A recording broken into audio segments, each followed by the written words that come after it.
Hi everyone, this is Aarti Barasha from Artimax English academy. आज की video में मैं आपको सिखाऊंगी कि बेसिक सेंटेंस को कैसे फ्रेम किया जाता है। तो ये वीडियो अभी सेव कर लीजिएगा और अभी तक फॉलो नहीं किया है तो फॉलो कर लीजिएगा। जब भी किसी बेसिक सेंटेंस को फ्रेम किया जाता है तो सबसे पहले हमें सब्जेक्ट की जरूरत पड़ती है और इंग्लिश में 8 सब्जेक्ट्स होते हैं। There are 8 subjects in English. Subjects को हिंदी में कर्ता कहा जाता है। I, we, you, they, he, she, it, name, ये 8 सब्जेक्ट्स होते हैं। तो हम सबसे पहले चूज करते हैं कि इन 8 में से हमें कौन सा चूज करना है, राइट। तो सबसे पहले हम एक सब्जेक्ट पुट करेंगे। सब्जेक्ट के बाद हम ये चूज करते हैं कि वर्ब्स कौन सी आएगी, हेल्पिंग वर्ब आएगी या मेन वर्ब्स आएगी।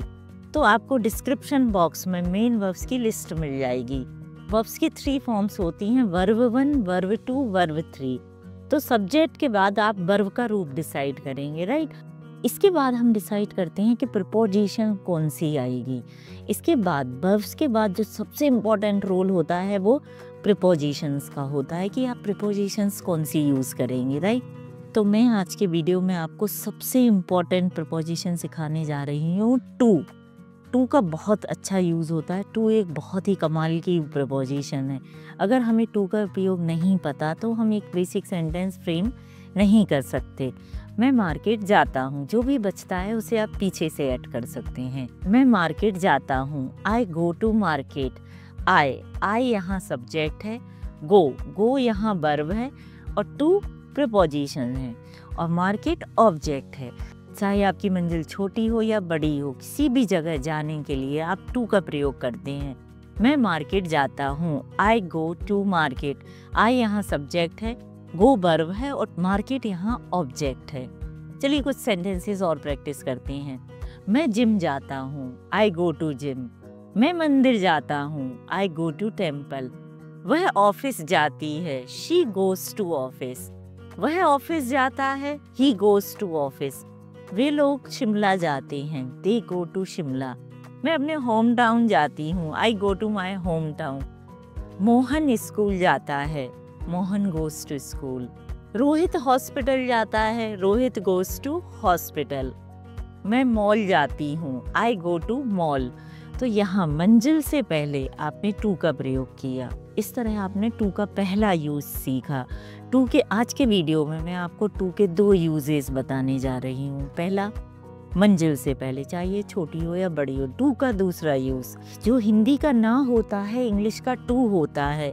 अभी तक हमने बचपन से पढ़ा था कि जाना गो, खाना ईट, देना गिव, खरीदना बाय। ये गलत था। एक्चुअली जाना टू गो, खरीदना टू बाय, देना टू गिव, राइट, करना टू डू। तो जो हिंदी का ना होता है, इंग्लिश का टू होता है। फर्क सिर्फ इतना है कि हम हिंदी में ना को पीछे यूज़ करते हैं और इंग्लिश में टू को आप आगे यूज़ करते हैं। फॉर एग्जाम्पल, टू गो, जाना में ना पीछे है पर अंग्रेजी में टू आगे है। जब भी आप इसे सिंपल प्रेजेंट टेंस में फ्रेम करते हैं तो यह ता, ते, ती का रूप ले लेता है। जाना जाता हो जाता है। मैं मार्केट जाता हूँ, तो यहाँ जो जाना था ये जाता हो गया। तो फिर से हम प्रैक्टिस करते हैं ना के साथ टू प्रपोजिशन। मैं मार्केट जाता हूँ सब्जी खरीदने, I go to market to buy vegetables. मैं मॉल जाती हूँ शॉपिंग करने, I go to mall to do shopping. मैं मंदिर जाती हूँ भगवान के दर्शन करने, I go to temple to take glimpse of God. वे लोग शिमला जाते हैं वेकेशन मनाने, they go to Shimla to spend their vacation. वे लोग रेस्टोरेंट जाते हैं जन्मदिन मनाने, they go to restaurant to celebrate birthday. मैं उसके घर उसे इनवाइट करने जाती हूँ, I go to her house to invite her. तो यहाँ ये जो दूसरा टू है ये हिंदी का ना है। I go to her house to invite her. इस लाइन में, इस सेंटेंस में 2 टू का प्रयोग किया गया है। पहला टू मंजिल से पहले, मंजिल छोटी हो या बड़ी हो टू आएगा। दूसरा टू हिंदी का ना, इनवाइट करने टू इनवाइट, बेचने टू सेल, खरीदने टू बाय। इस तरह दूसरे टू का इस्तेमाल ना के तौर पर किया गया है। आई होप आज का वीडियो आपको बेसिक सेंटेंस फ्रेमिंग में मदद करेगा और इसकी सारी डिटेल्स आपको नीचे डिस्क्रिप्शन बॉक्स में मिल जाएगी। Follow Artimax for more such learnings.